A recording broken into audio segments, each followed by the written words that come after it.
Yeah, definitely hope for a better tomorrow, as I said, with the weather. For me, I was a little bit hurt because it's been 2 years since I've lost a 200. So I was a little bit hurt, but And that was Shericka Jackson explaining that she was a little bit hurt when she loses the race at the Oslo Diamond League to Brittany Brown. Yes, Brittany Brown defeated Shericka Jackson. In fact, Brittany Brown did not just defeated Shericka Jackson.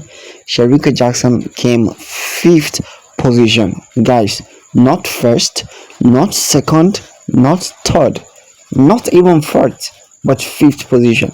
And it was so disappointing for Shericka Jackson, and that was the reason why when she was being interviewed few minutes to the Stockholm Diamond League, Shericka Jackson made it known that she was really hurt when Brittany Brown went ahead of her and defeated her. So it is very safe to say that Shericka Jackson never wanted to take that fifth position. It is very safe to say that it was never planned. Rather, it could be she is not really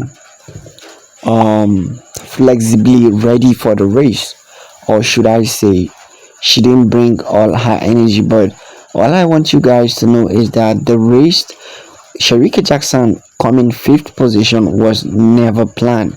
The fact that she said that it pains and hurt her to see herself coming fifth position, it means that it was never intentional. It means that it was never planned, like I said earlier on. Now, Shericka Jackson will be racing in the Stockholm Diamond League, so make sure you watch out for it. It will be happening tonight. It's gonna be amazing, exciting. Anyway, let me hear your opinions in the comment section about this Shericka Jackson.